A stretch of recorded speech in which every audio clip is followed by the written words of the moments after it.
spotlight karong buntaga mga kapuso. Bisan sa linghod nga pangidaron, nagpakita na ni siya sa iyang abilidad sa pag-compose og lain-lain nga mga awit. Atong ililahon siya karong buntaga mga kapuso. Kinsa may inspirasyon niya niini. Gikan sa lungsod sa San Juan, Siquijor, makauban nato si Rian Alcalde Amahit. Good morning, Rian. Welcome sa programa. Kumusta ka karong buntaga? Okay ra kay sir. Nindot nga Unsa may nakapamotivate ni mo Rian sa pag-compose nining mga kanta? kuan sir about sa kinabuhi nako nagmasulod po na sa akong pag-compose usapon na siya usapod para sa akong mga ginikanan. Kay singer man po sila pod. Ngayon usapod nga nakatabag po sila sa kuha sa pag-support. Ug karon moabot ako no sa 34 ka mga awit tanan imong na compose.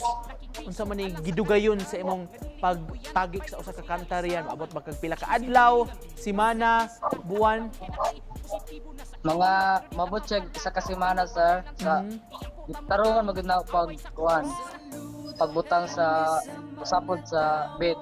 Ni higayon na mamahimo ba ang hatagan mi nimo og sample kuno bi unsa may paborito nimo sa imong mga na-compose ng mga kanta?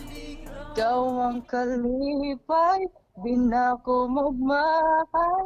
Ikaw lang kanunay, sa gugma ni mudahay.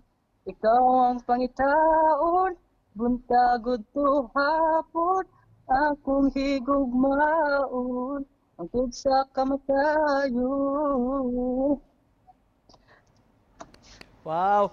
So may title ato nga kanta riyan o kang kinsa man to dedicated nimo?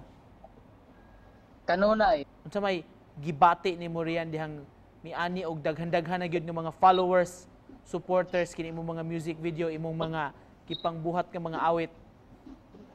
Siyempre nalipay pod ko kay sir.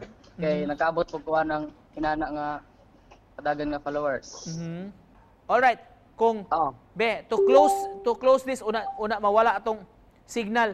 Just in closing lang riyan kung doon na kay gusto nga message nga i-share sa atong mga viewers, labi na mga batan-on like you. Unsa imong gusto nga ipaambit nila? Padayon ra gid mo sa pag-support sa ako, dagan pa kong kanta nga magawas o Never Surrender po. Never Surrender, sakto gyud na riyan. Daghan kayong salamat sa pag-uban kanamo karong buntaga mga kapuso. Batan-ong kompositor gikan sa probinsya sa Siquijor si Rian Amahit. Salamat Rian.